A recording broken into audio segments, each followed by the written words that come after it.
characteristic that happens to most everybody with complex trauma is burnout. So we have two parts to our nervous system. We have a sympathetic nervous system and a parasympathetic nervous system. And the vagus nerve kind of controls which part of our nervous system we go to. And so if we are safe and connected, there is a balance between our sympathetic and our parasympathetic.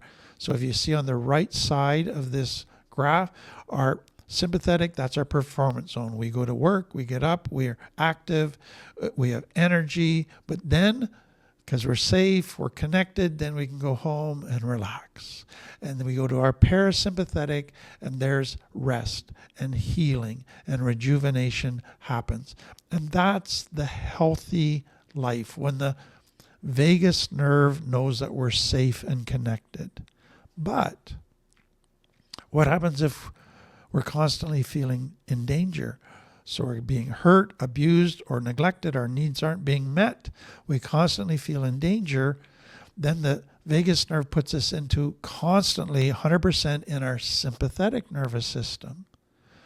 As a result of that, we can't rest. We can't get healing. And so we go. So we use adrenaline for energy. We use kind of our sugar fat reserves for energy. We can get ourselves angry to get adrenaline going for energy. People can use medication and drugs to get energy. But eventually, they burn out. That's the only way the body can protect themselves from being totally destroyed. It's, I better start shutting down. I better go on strike. I better let this person know I am not going to cooperate anymore. Now, I've always found it very important that we can be in our sympathetic nervous system all the time because of trauma and danger, because our needs aren't being met, neglect, or because of abuse. So that's what we focus on a lot. But many people can be in their sympathetic nervous system most of the time because of bad teaching.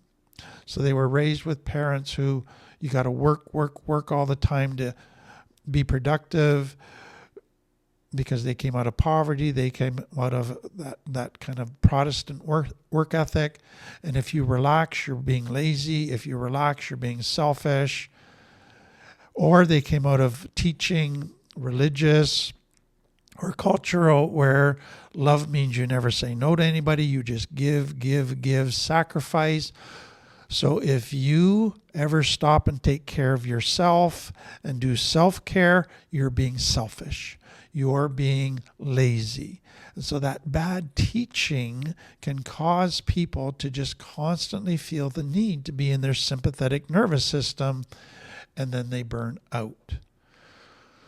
So some of the symptoms of burnout, because many people don't realize that there are early symptoms to being on the way to total burnout, total physical and emotional shutdown. So let me give you some of the physical symptoms that you're on the way to burnout. So just fatigue, persistent tiredness, even after you've had a good night's sleep.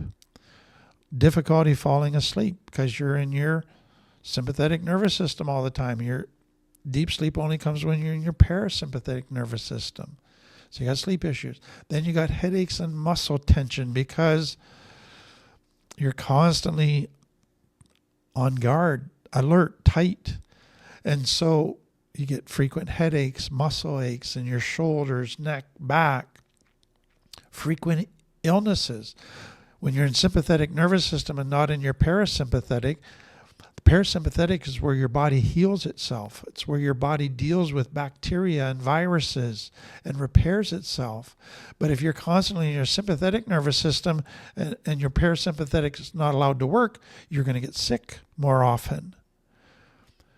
Some start going through appetite changes. You just want to eat constantly, or you just lose your appetite altogether.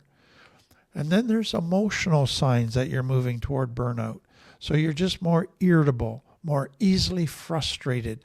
You just don't have patience with people. You get angry over minor little things. Or you have a lot more anxiety than normal. You're just constantly on edge.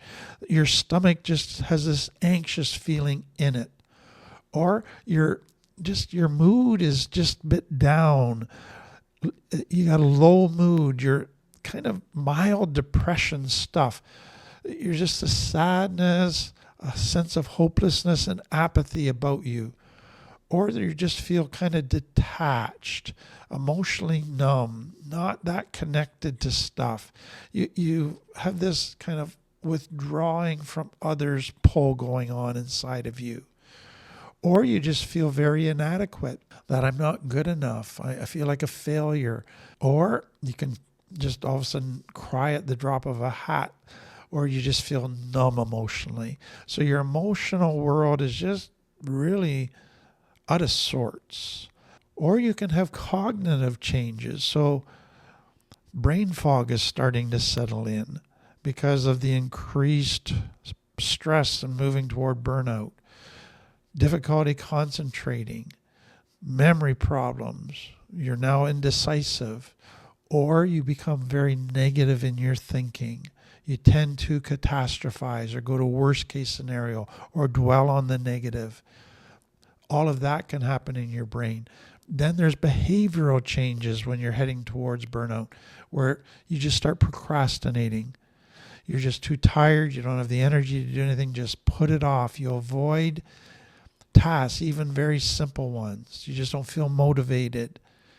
You start to withdraw from friends. You start to withdraw from family. You start to withdraw from the activities that you used to enjoy. You start avoiding your work and your responsibilities. You're looking always for a way to not do something.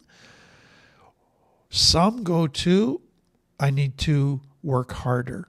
I need to push through this. And now they're working 20 hours a day trying to catch up, trying to get back on track. And you start to neglect self-care. You skip meals, you stop doing the things you normally did to meet your 12 needs, to relax, to take care of yourself, because you just feel busy or too tired to do it. And then there's relationship signs. So increased conflict in relationship. You just argue more often, get annoyed with your partner more often, more anger outbursts, or you just don't want physical intimacy. Or you want physical intimacy constantly. Or you just avoid dealing with problems in the relationship. Just sweep it under the carpet, hope it goes away because you're just too tired to deal with it. Or you start isolating in relationships. You avoid social settings. You avoid spending time with people. Or you have this growing resentment with people that you have relationships with, that you just feel unappreciated by them, overburdened by the demands of relationships, and you just have a growing resentment. So burnout is a huge issue for people coming out of complex trauma.